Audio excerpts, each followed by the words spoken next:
Well, we got about a month to go. Because it's all starting. You ready? Okay. Evening, everyone. This is the City Commission meeting of May 14th, 2015. It is 6:32 p.m. Please rise for the invocation that will be given by Deacon Angel Cuesta from St. Magdalene Catholic Church, followed by the Pledge of Allegiance. Father in heaven, send down your Spirit upon us and renew the face of the earth. Help us be good stewards with what you have entrusted us. In the brokenness of our world, help us to see the brokenness of your Son, whom you sent to suffer and redeem us. Help us to have a lively faith and ardent hope, and above all, a love of neighbor to be able to do your work. Amen. Amen. I pledge allegiance to the flag of the United States of America and to the republic for which it stands, one nation, under God, indivisible, with liberty and justice for all. Thank you, Deacon. Ms. Parham, roll call, please. Commissioner Williams? Present. Commissioner James? Here. Commissioner Evans is absent. Vice Mayor Jameson? Here. Mayor Weller? Here. Thank you. All right, I need a motion to approve the agenda. I make a motion that the agenda be approved. Second. We have a motion on the floor made by Commissioner James, second by Commissioner Jameson to approve the agenda. All those in favor indicate by saying aye. Aye. All opposed by saying no. Motion passes 4-0. All right, we have the minutes of April 23rd, 2015 for approval. I'll make a motion to approve the minutes of April 23rd. Second. We have a motion on the floor made by Commissioner Jameson, second by Commissioner James, for approval of the April 23rd, 2015 minutes. All those in favor indicate by saying aye. Aye. All opposed indicate by saying no. Motion passes 4-0. Thank you. All right, we have a proclamation to read. This is actually National Public Works Week that I'm going to be presenting this proclamation on. And this is a proclamation of the City of High Springs, State of Florida.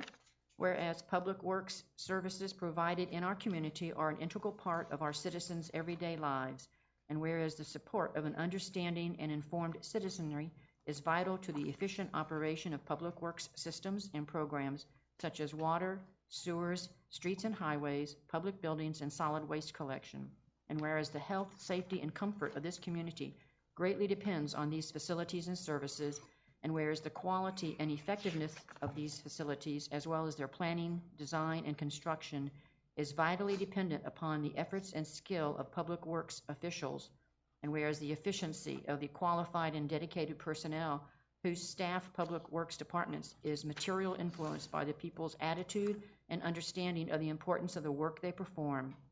And now, therefore, I, Sue Weller, Mayor of the City of High Springs, Florida, do hereby proclaim the week of May 17th through the 23rd, 2015 as National Public Works Week in the City of High Springs, and I call upon all citizens and civic organizations to acquaint themselves with the issues involved in providing our public works and to recognize the contributions which public works officials make every day to our health, safety, comfort, and the quality of life. In witness whereof, I have hereunto set my hand and caused to be affixed the official seal of the City of High Springs, Florida, this 14th day of May, AD 2015. So our Public Works Department is very important to the city and to its citizens. We have excellent employees, and so when you see them, I would be greatly appreciated if you would let them know. So thank you. All right, before we move on to unfinished business, our police chief has a couple of things he would like to present. One deals with the Community Policing Award, and the other one deals with the Click It and Ticket program, or ticket program, I should say. Chief? Hopefully the technology works with us. Thank you for adding us on the topic, Mayor. So just a couple of things. The Community Policing Award to the acting sergeant, he had an emergency at his house and he's unable to make it. So we'll do that at a later time. We'll highlight the good things that the acting sergeant had done and kind words that we received from a resident of High Springs. But I want to highlight highlight two things right now, and I have Officer James Jacobson here, who's employed with the High Springs PD. He's been in law enforcement for 8 years. He's started with Gainesville, and he came to us 4 years ago. He's full of energy. He was certified as our traffic homicide investigator back in 2012, and he's kind of taken the role as being the traffic safety officer of High Springs. It's his passion, and it's kind of next to my heart because some of the fondest memories I had with my agency down south was in the traffic division as a reconstructionist, a motorman, things like that. So we definitely take traffic safety very serious in High Springs. Officer Jacobson he's certified in radar and laser, traffic homicide, breath test operator, and he's also the agency inspector. He handled the traffic homicide that occurred on February 9th, 2015 of this year. And first thing that we'd like to talk about, if we're able to, is the DUI challenge. And the DUI challenge it was a Florida DUI challenge. It encompassed two crackdowns last year. It was the Florida National one, August 13th through September 1st, 2014, and also the holiday impaired driving crackdown. And the reason that we won this award, and this was put together by Officer Jacobson, was in 2014, the City of High Springs Police Department made 17 DUI arrests, driving under the influence. We had 0 traffic-related fatalities in 2014, and the last fatality prior to this one in 2015, which is in a different reporting year, was back in February 23rd of 2013. During the holiday impaired crackdown, and this is a very short period of time, it's less than a month, but it encompasses the holiday season and also New Year's Eve and New Year's Day. There was 7 DUI arrests, 1 other felony arrest, 2 reckless driving arrests, 2 driving while suspended, license suspended and revoked, 32 unlawful speed citations, 4 seatbelt citations, and 2 proof of insurance citations. So the officers went out there and conducted enforcement, and as you could see, with no serious injury, accident, fatals, they made an impact. And that's what we want to do. It's not about writing tickets. It's about making an impact and changing the thought pattern of people when they get in that car. And it's all, a lot of it's attributed to Officer Jacobson for his passion in traffic enforcement and also putting together these packages that make us look good. The other program that I want to talk about is Ticket and Click It, and that's May 18th, which is next Monday, through the 31st. Can you play that short video?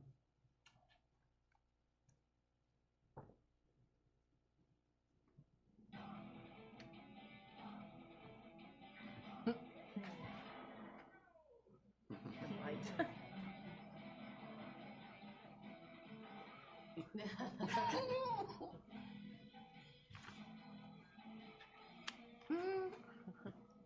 next time you fake wearing your seatbelt, remember this. Cops have been trained to spot seatbelt violations even at night. And they don't give out fake tickets. Day or night, click it or ticket.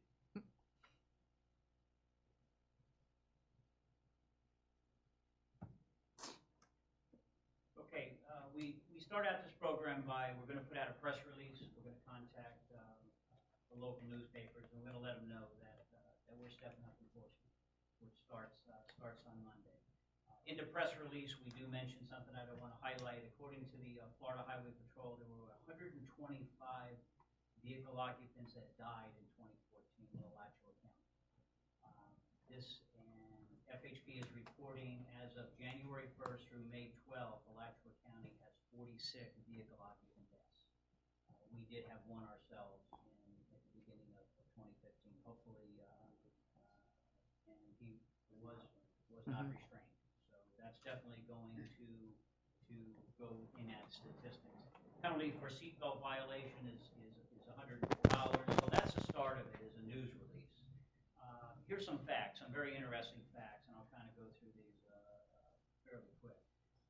All state and local law enforcement agencies are going to step up enforcement nationwide. And again, it's not about the citations; it's about changing lives. It's about saving lives. And I'll tell you who's good with this is the kids. I used to get in the car and not buckle up, and my kids said, "Dad, you're not going to drive until you buckle up," and your grandkids. And because they hear it in school, this is what they're taught in school.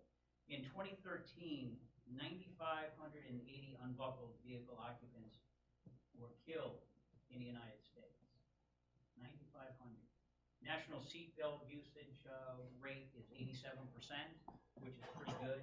But that 13% still comes out to 27.5 million people. Still need to be reminded that seatbelts save lives. Sorry guys, we're not doing as well as the females. Females get in. 54% of male passengers in fatal crashes were unrestrained. 41% for women. Women do a better job buckling up. In 2012 alone, 3,031 lives could have been saved if all passenger occupants 5 and older that were involved in the crashes had one seatbelt. 2013, nearly half of the vehicle occupants who died were unrestrained. 18 to 34 is it's the highest percentage of all age groups. 61% were completely unrestrained in fatal accidents. So this is really the market. This is the age group that we need to. So they learn it in they learn it in up to high school, and then they kind of forget it when they get out of high school. So this is really who needs to be looked at. Pickup trucks. For some reason, 63% who were killed in traffic crashes were not buckled up in pickup trucks. 2013, 638 children 12 and younger were killed in vehicle crashes. More than a third, 38%, were unrestrained. Think you're safe in the backseat unrestrained? No. Half of all unrestrained occupants killed in 2012 were unrestrained. That's in the rear, in the back seat. 61% of those killed in the back seat were unrestrained. So you might think rural roads are better than urban roads, which is kind of what we have up here. Not true. 2013, it was 13,038 fatalities occurred on rural roads. Actually, there was much less, 8,079 fatalities occurred in urban locations. 51% killed in rural locations were unrestrained compared to 46% in urban locations. In 2013, 59% of unrestrained vehicle occupants were killed at night, 6 p.m. to 5:59 a.m. So you don't think seatbelts matter? Well, they do. 2013, seatbelts saved more than 12,000 lives. From 2009 to 2013, seatbelts saved nearly 63,000. I believe that's probably what you could put in Florida State. A little bit more. Huh? A little bit more. A little bit more. We actually have a per rate football. We're not, your department. I'm sorry. Well, it could have filled up University of Miami State. Yes, you could have. I stand corrected. Okay. I stand corrected. This is kind of interesting. Crime: one murder every 37 minutes, one fatality every 16 minutes. Violent crimes: 27.1 every second. Every 27.1 seconds. Persons injured in a crash every 14 seconds. You see property crime 3.7 seconds. Property damage every 8 seconds. Law enforcement recorded crash every 6 seconds. We're getting the report of crash. So with that, I would personally like to say just thank you from the High Springs Police Department. We're coming up on a very dangerous holiday weekend. It's a long weekend, Memorial Weekend, and I just hope everybody's safe. And Officer Jacobs, would you like to just add something? I did, but you go ahead. third place. Okay, last year, we placed second place in Click It or Ticket. Well, like Chief said, we did 2 campaigns through the dates, and this year, actually, in the DUI challenge, we didn't place last year. This year, we placed third place, which earns us $15,000 towards traffic safety stuff. There's different stuff that we're going to meet and look in a catalog, and you can get from speed trailers to message boards to flashlights to new lights on police cars, just to radars, lasers, and all that stuff. And 15,000 points equals $15,000. So again, that was for what Chief explained. Like she said, there's not tickets. It doesn't matter. It's all about saving lives. And I think everybody at our agency is so motivated. And this is the last Click It or Ticket, and I want everybody to do well. And I want to bring our percentage up and keep it up. Because the Springs and people aren't from here; they're from up north. Everybody from all over the, north central Florida and up to Georgia comes down to the Springs. So a lot of people don't hear about that Click It or Ticket, but at least it'll get it in different states and stuff. And that's my goal, is to get everybody to buck one up. So stay safe, drive safe, and buckle up. Chief, thank you. Officers, thank you so much for heading this up. Appreciate it. Thank you. Thank you for your time. Thank you. Okay, unfinished business. First item is to consider ordinance 2015-04. Madam Attorney? Yes, Madam Mayor. This is ordinance 2015-04, an ordinance establishing the City of High Springs Parks and Recreation Advisory Board as the tree board in High Springs, assigning authority and responsibility, providing for severability, providing for an effective date, and providing for codification. The appropriate motion is to pass ordinance 2015-04 upon reading by title only on second reading. Thank you. This, as the attorney indicated, this is the second reading of this ordinance. It was read and adopted on first reading on April 23rd, 2015. The proper format on this is for me to open this for a public hearing, which I now will do. If anyone wishes to comment on this, please come forward and keep your comments to 3 minutes. All right, seeing no public input, I'll close the hearing. It's now closed, and we'll now discuss the passing of ordinance 2015-04. Commissioners? Madam Mayor, I make a motion to adopt ordinance 2015-04 on second and final reading. Second. All right, we have a motion on the floor made by Commissioner Williams, second by Commissioner James. Is there any discussion by the commission? Is there any public? I already did that, sorry. All right, Madam Clerk, please roll call. Commissioner James, Yes. Commissioner Williams, Yes. Vice Mayor Jamison, Yes. Mayor Weller. Yes. Motion passes 4-0. Thank you.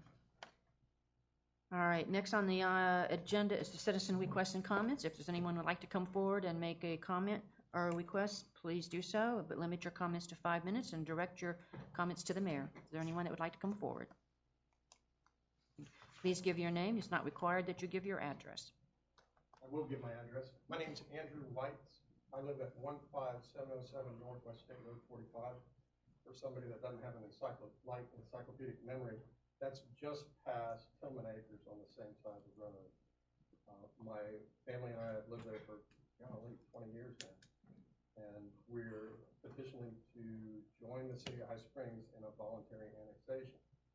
We did that officially, September of 14, and the reason that I'm here is it's unclear to me where we are in the process and if there really is a path forward. I've spoken with Mr. Booth a couple times, exchanged some emails, and I'm still unclear. Maybe Mr. Booth could. Well, I say, I'll turn it over to our attorney. Madam Attorney? Yes. When we've received annexations into the city, and I'm aware of this one, part of the annexation process in the city, in the county, is that you need an urban service report. That's not something that an attorney typically does. That's something that you would have a planner do. We haven't had a planner here in High Springs, but we have spoken to North Central Florida Regional Planning Council, who is the group that the city is contracted with to offer planning services. and they have agreed to take on that role and start handling the annexations for the city of High Springs because we have gotten behind on those. So your permit tech, Ginger Travers, and I spoke with Sandra Joseph last week after speaking with your city manager, and we have passed this family's annexation and the other pending annexations in the city to North Central Florida Regional Planning Council for them to prepare the appropriate report so then it can come back before you for the appropriate ordinances. And what do they present in that report? An urban service report talks about any number of things. It provides a map of the area, analyzes whether or not that would set up an enclave situation. It looks at water, wastewater. What are the services that the city would be providing to the property? They'll talk to your police chief, your fire chief. Okay, and then once we receive that urban services report, what's the next step after that? And I do not have all of that in front of me, so I'm sorry. I can certainly. There's a, well, also this is complicated by the fact that the Boundary Adjustment Act has been subject to repeal. My understanding is that the BAA is now either been repealed or is in the process of repealing, and that's been our League of Cities, last time League of Cities objective. So now we're back under the general law. So, but in history, what the urban service report required was all of the maps, where your water lines run, your sewer lines, an analysis of all municipal services, as Courtney was just saying, and then that's encompassed, that report is encompassed into an ordinance. So you pass the ordinance first on the urban service report, you certify that that property is only in your urban reserve boundary. Now with the BAA going away, you're not going to have an urban service boundary any longer, or an extraterritorial boundary, and you're just going to be under general law, and it should speed up the process of annexations is what we can anticipate. But not for these annexations, because I think we're still going to have it until February. Yeah, that's my understanding. So these annexations won't be on the expedited track. Right. That has been the plan. Let me explain a little bit that only Alachua County is under the Boundary Adjustment Act. This occurred many years ago because Alachua was trying to annex into Gainesville, and Gainesville was annexing. And so they passed a law just for this county. I don't think you can treat one county differently, but they have for many years. And that requires a city to go to the county and come up with all this information for them to give us approval, only in this county. And that's what delayed it. What delayed us also is that we had a planning group here, and they went away, and a lot of that stuff was just, when I first got here, heaped onto the attorneys. And attorneys have been trying to work for it.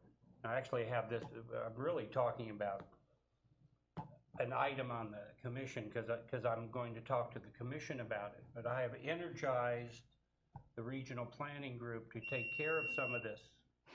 No, that's to take care of some of this so that we can expedite this.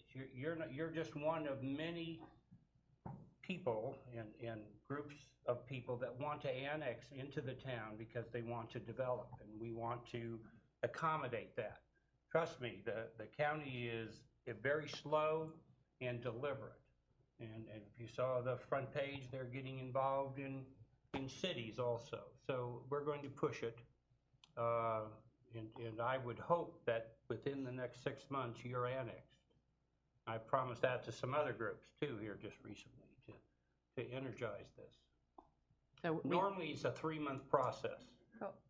But in this county, it can take up to years. Yeah. So, it's being worked on. We can't, we're going to try to, as he indicated, try to get it done within the next 6 months. But you'll have to, unfortunately, I'm afraid you have to bear with us simply because of what we have to work through. Hope that gives you some answers. I definitely have a clearer picture of what's going on. Okay. If I could request that we move forward as quickly as humanly possible. We are. What we're doing, my family is holding an addition to our home on this process, annexation, final permit.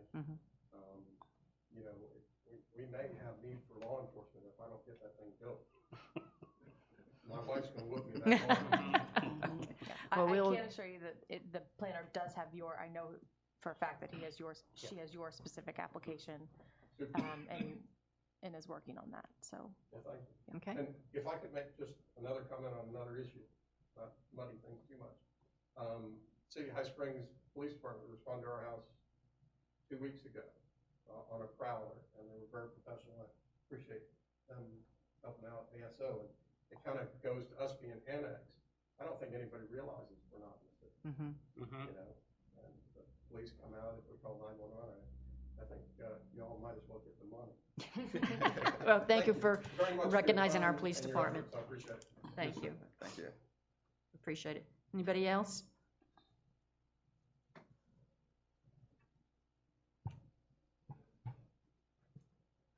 I'm Betty Shumpert, and I just want to make a comment.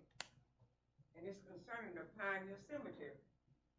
I'm kind of, I guess you call it a frequent visitor out there. I have a lot of flocks, family flocks, and I'm the only family person to see about them. But anyway, when I went out this weekend, for Mother's Day weekend, it was the cleanest I've ever seen.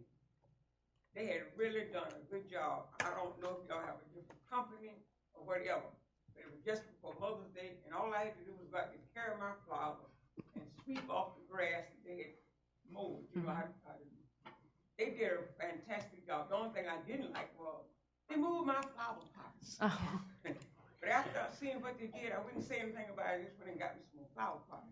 I have special flower pots with rocks in it, so the wind won't blow them away. Okay. And they removed everything off the trees. But I must say they did a fantastic job. Well. I don't know if it's a new company or what, but it's really clean. Thank you so Thank much. you. Appreciate that. Yeah. Yes. Yes, William. they do have a new young man that's cleaning it now. Yes. And I strictly told him, tell him, people in High Springs love their cemeteries. Yeah. And to make sure he keep them clean. Now, we told him to throw some of the old stuff, but not the newer stuff. So, and they knew Mother Day was coming up, so he really did a very good job. I went out there too to see, make sure that he cleaning. And I think, is he from High Springs? Yes. And I think he have family, so he understood. Great. Thank They you. did do a very good job. I agree with that. Yeah. But in order to avoid the issue that she had with them taking away her plant, Yeah. I sort of buried mine just a little bit. And put some soil around them Thank so you, they yeah. didn't take mine away. That's a hard judgment to say what's old and what's not old. So Yeah, yeah. It's a hard judgment. All right.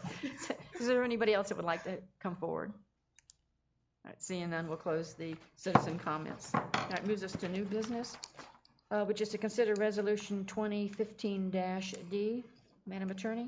Yes, Madam Mayor, this is Resolution 2015-D, a resolution of the City Commission of the City of High Springs creating and establishing the High Springs Historical Review Committee, establishing the selection of officers, vacancies, meetings, records, duties, and responsibilities, review by the City Commission, and providing an effective date. The appropriate motion is to pass Resolution 2015-D upon reading by title only. Okay, this is a resolution. Previously, the names that were submitted were Ron Wilson, Linda Jones, Paul Regensdorf, and Patricia Dixon. That's 4 names. We have an additional name that has been submitted, which is on the agenda, on the dais here, of Jimmy Thomas. So I think what first we'll have to do is probably pass the resolution, and then we could make a motion to add the other individual. Yes, your resolution specifically didn't list names because your rules of procedure require that you advertise for Which we such, did. which your city clerk has done. Yes. And so after you pass the resolution, then you could set those committees, those specific members by motion. Okay. Commissioners, what's your pleasure? I'll make a motion that resolution number 2015-D be approved. Second. All right, we have a motion on the floor made by Commissioner James, second by Commissioner Williams, to approve Resolution 2015-D as read into the record. Is there any public comment? All right, seeing none, Madam Clerk, the roll call, please. Commissioner James? Yes. Commissioner Williams? Yes. Vice Mayor Jamison? Yes. Mayor Wells? Yes. Thank you. Motion passes 4-0. All right, so as I indicated, we do have another individual that has submitted an application to be on this committee, on this task force, and then that is Jimmy Thomas. Mr. Thomas has lived in High Springs all his life. He's very interested in preserving city history in our buildings. So, So we need to make a motion yes, to add him. to add him on? Okay, I make a motion that we add James Jimmy Thomas to the High Spring Historical Review Committee. Second. All right, we have a motion on the floor made by Commissioner Williams, second by Commissioner James, to add Jimmy Thomas to serve on the High Springs Historical Review Committee. Any public comment? All those in favor indicate by saying aye. Aye. Aye. All opposed indicate by saying no. Motion passes 4-0. Thank you. And I'll send a letter out to these individuals along with the resolution, a copy of the resolution, letting them know that they've been placed on the board, and then we will have to set up a time for them to be trained on public records for them. All right, item 2 is to discuss a discussion on the needs of the Planning, Development, and Codes Department. Mr. Right. Manager? Yes, ma'am. First of all, the need for a planner is going to be there. We will try to look at that at the budget period, that time. This is what's come out of our codes. What the planning board, and keep in mind that the council did appoint 3 attorneys to the planning board, so they're asking for specificity that I really can't give them. And Shame on us. Huh? Yeah, I can't spell it. Basically, there's 14 paragraphs that need to be addressed every time we do a rezoning and that into it. But I have gone to the regional planning group, and we've had a little discussion about what my real needs are. And they are willing to do this, but it's going to take some time. So rezoning is probably going to take an additional 30 days, and they will produce all the documentation needed. And their take on the rezoning, we have one coming up that I will go ahead and do, but from then on, it'll just take a little bit longer. Annexations are the same thing. They will get involved. They've always been willing to get involved, but they're not proactive. And I guess that's really what I found out, is that we have to take it to them and drop it. We have to take the annexation, or we have to take the rezoning and put it on their table and say, this is what I need, and what do you think? Because in the past, what I've been doing is going over there, and we've been discussing it, that I would come back and do a 1-page report. But the attorneys are really wanting much more so they can look at it. I would tell you that it's not mandatory. They would like it. And so if we're going to do a good job on these, then they probably should have all the information that they need. I'm going to also provide them a manual of the small town planning handbook. These are attorneys, so they need to learn a little bit about planning. And I'm going to give this to the council also, because we are getting into an era where we're doing more annexations, more subdivisions, and so we ought to have a good, clear view and goal on what we're going to do. I'll just run down. No, it's not my time. That's all I have to say about that. Questions by the commissioners? Madam Mayor, we support your manager heavily on this issue. You have to build a record at planning and zoning, and the good news is that the economy's heating up, and so we're going to see more planning and zoning issues over time, and that's good because it's going to expand our resident base, our commercial base, and all those sort of things.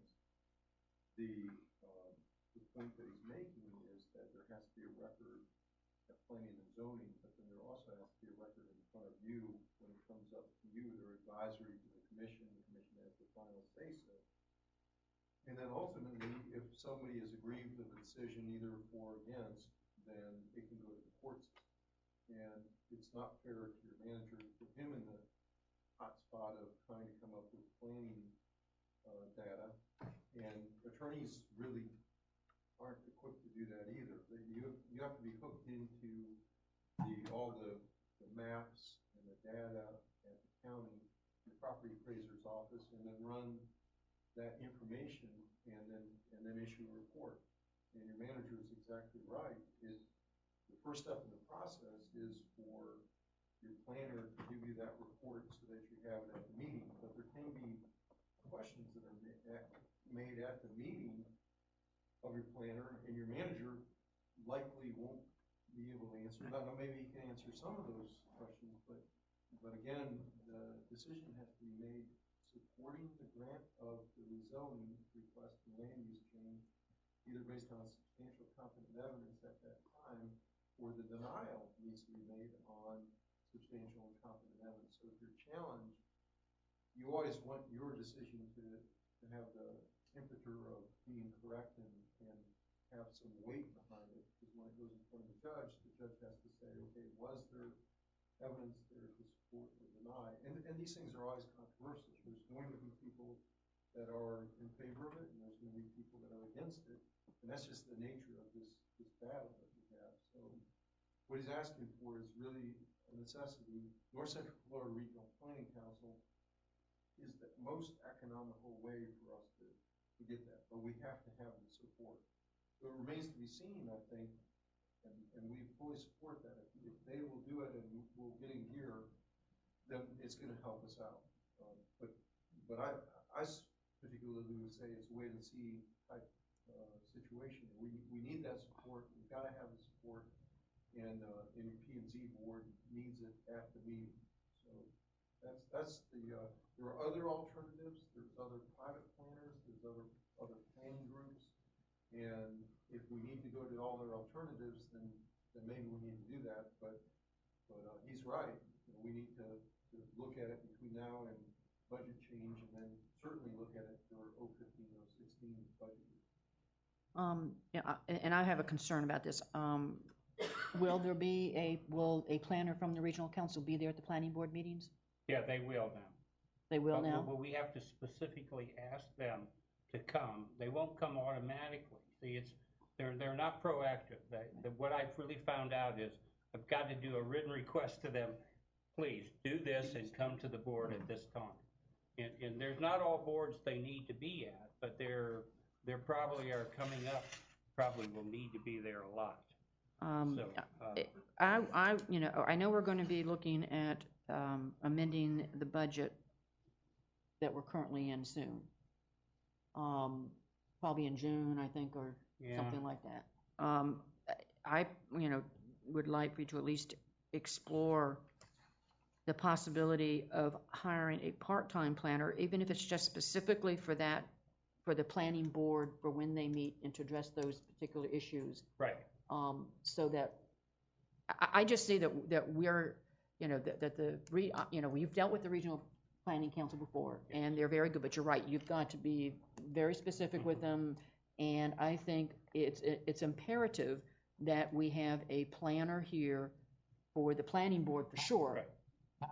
And so, if I need to, I'll bring it up at the next commission meeting that we look to see if we can't go ahead in this year on the amendment of the budget and hire and on contract, even if it's not part of it, but a planner on contract to be here for the planning boards and to address those issues so they're not slowed down. Right. Any other comments? Yes, Commissioner Williams. Yes, I think it's so important to us also to try to hire one at least part-time, whatever, because even with the CRA, was dealing with that extension we're trying to get. We're going to need a plan for that Yes, also. you are. Yeah. So I think we need to at least try to look at some other part-time or something. All right. Is there any comments from the audience on this? Okay. All right. Thank you, Mr. Manager. Yes, ma'am. All right. That takes us to the city attorney's update. Okay. We just wanted to let you know, as you know, back in February, the city settled litigation with Capital City Bank regarding the Oak Ridge subdivision. As part of that settlement agreement, there was an assignment clause, because clearly the bank was not going to be the one developing that property. So we just wanted to alert you that there's a possibility that the bank will be selling that property soon, and then we'll be coming before you with an assignment for the new builder developer on that. And the only other update I have is on our litigation with North End. I sent you all a memo this week with some upcoming dates. So if anyone has any questions, please let our office know. I would like to know if you need any of us at any of those hearings, so we can calendar if we need to. I wouldn't think so, but if we do. No, we've got depositions next week, and we won't need anyone for that. I don't think we will require any commissioners at the summary judgment hearing, probably just your manager. But we will certainly let you know if that changes. You're welcome to be there. You're not necessary, because everything has to be in 20 days in advance of the hearing. So you're not giving testimony at summary judgment hearing, but we welcome you to be there. And my view is that it also tells the judge that this is important to us, that the mayor's independence, the managers, and you all come usually anyway, but you're certainly welcome, and we'll get you those dates so you have everything ready for us as well. Okay, I do have a question. On the summary judgment hearing, will the judge make a decision there, or he has so many days afterwards to do that? It's going to be a she. Monica Brasington will be our judge. We're switching from Judge that's right. Holzander to Monica Brasington July 1st. And she can do that. That is within her power to do that. It's a little unusual for them to do it because there's so much information that's given to the judge at that hearing. Okay. And the judge is reviewing all that, so it'd be a little unusual for the judge to rule at that time. Second point is that summary judgment motions are rarely granted in state court. Federal court is granted a great deal. And the difference is, and the reason is that judges get overturned a lot on summary judgment in state court proceedings. They're reluctant to do that. But having said that, our argument is the contract is what it is. It speaks for itself. Here's what the practice parties are. So we think there's a pretty good shot at the judge granting our summary judgment. So we're gonna take our best shot at it. Okay. Anything else? Nope, that's my update.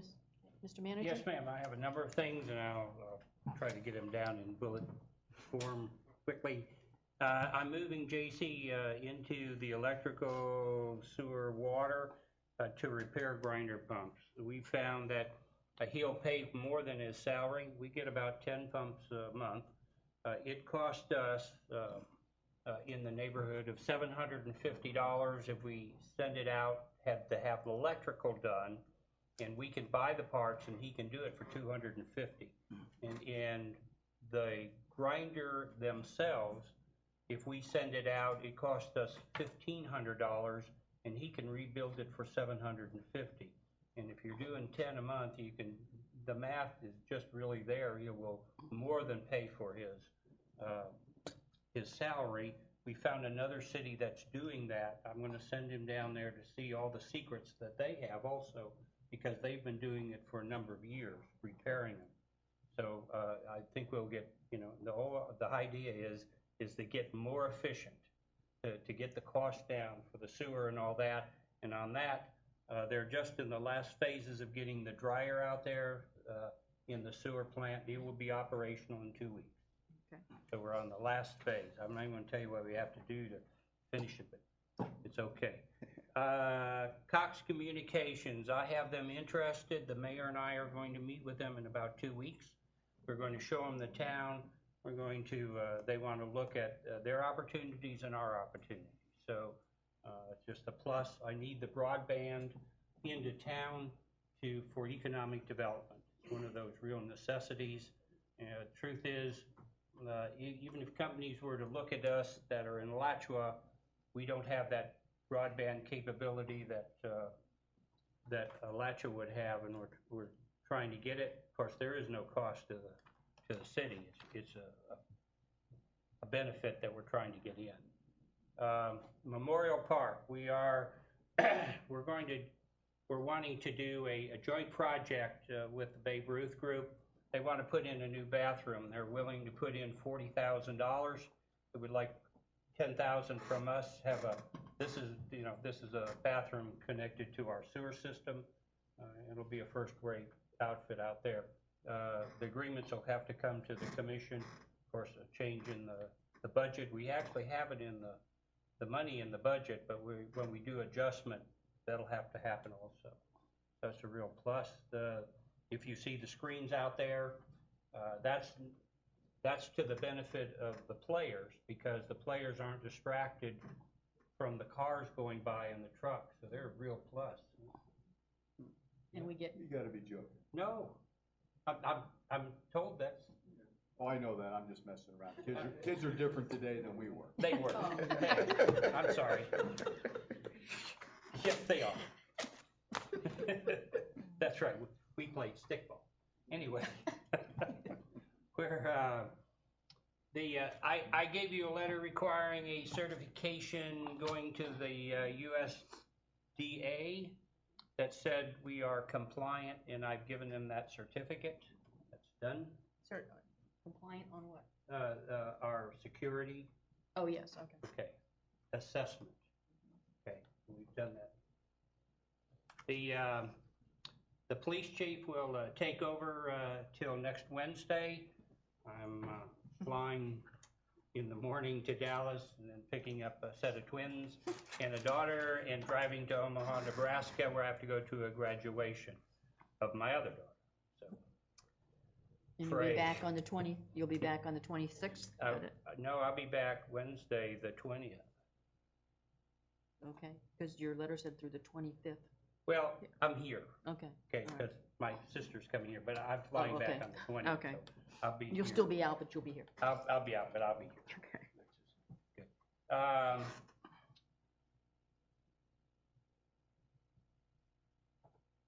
Economic development, the county economic development is going to assist us in putting together a booklet and putting on a forum. What we want to do is take all the businesses.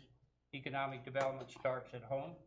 We're going to look at property owners, look at main businesses, and have them all together, and let's talk about how we can move forward on economic development, because we don't want to be left out, and obviously Alachua's kind of got the bull by the horn, and we would like to get some of that here. I think we have some real opportunities. It's a beautiful town, and most people don't understand that.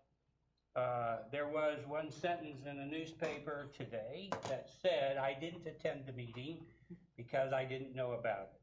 I would like to go on the record to tell you that I do not go to other boards that are governing boards and make any statement unless I do so directed by this board.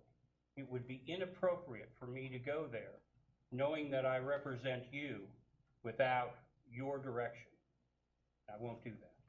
This had to do with the Alachua and Walmart. And you're absolutely right. And I wouldn't have gone, even if they'd invited me, unless you directed me to do so. That's that. A difference in policy with CRA grants. And I'm not talking the CRA board because this really doesn't have a lot to do with them, and you are the CRA board.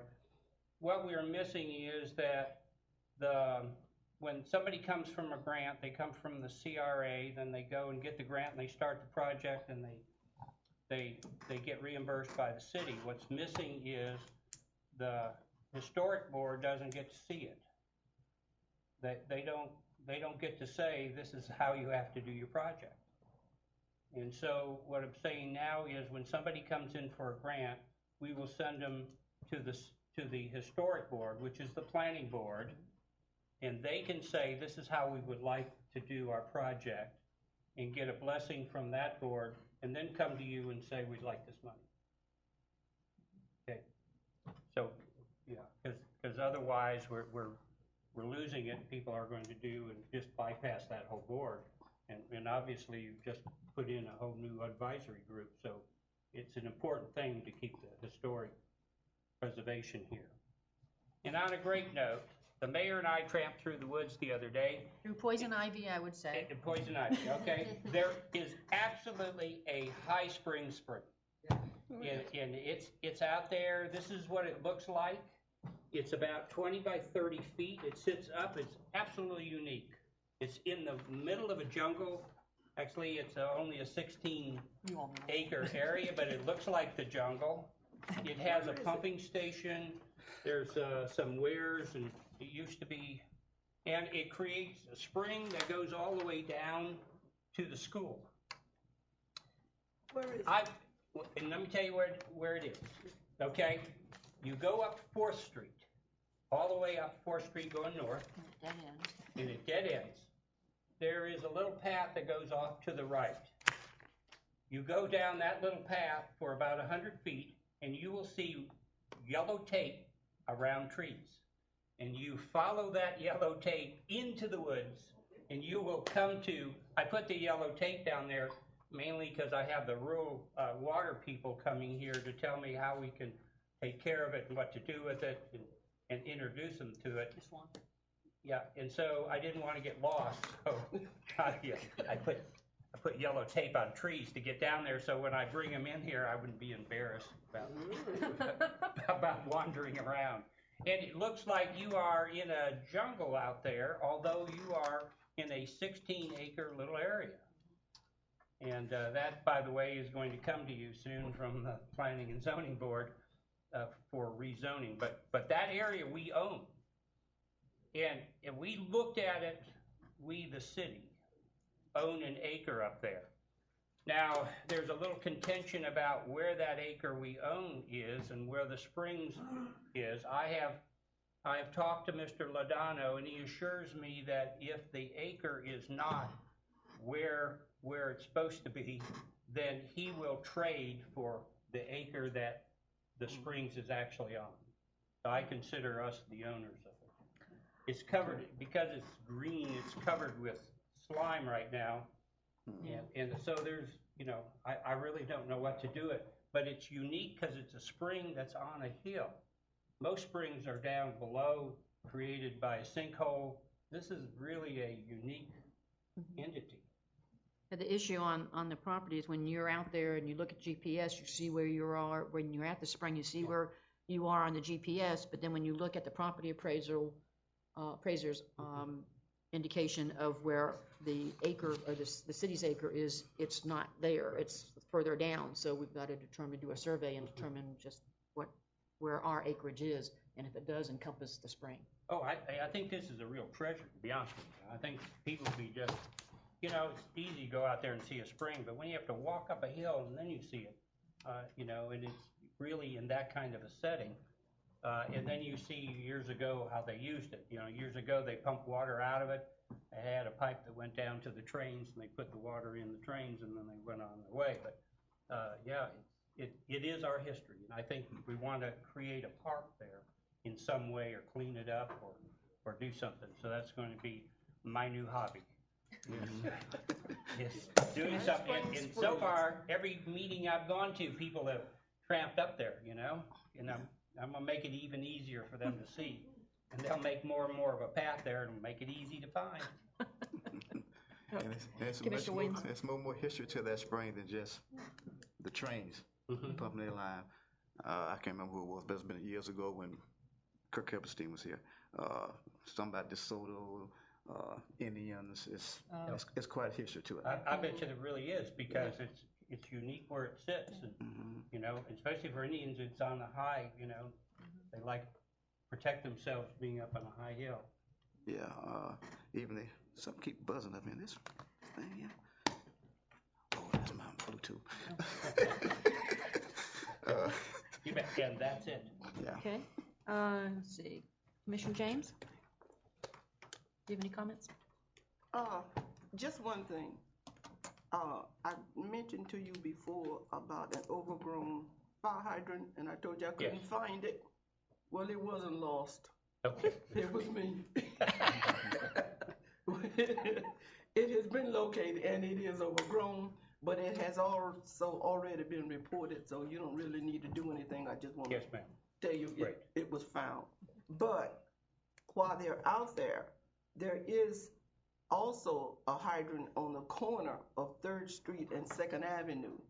It's not as overgrown, but it could stand some cleaning as well. Sure, yes ma'am. Okay, and the second thing that I had is I was asked to mention to you I don't know how to tell you.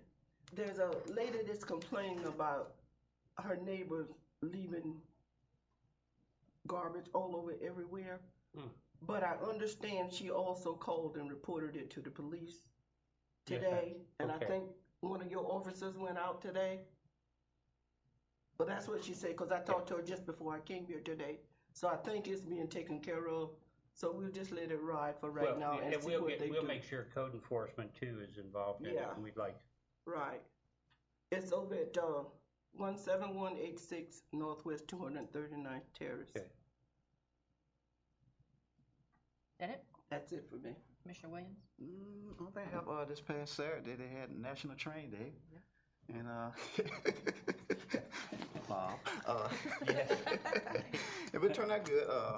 I'd say about 50, 60 people came through, and it's quite interesting. It was a family, several families came through, especially a family that live in Jacksonville now that used to live here in High Springs.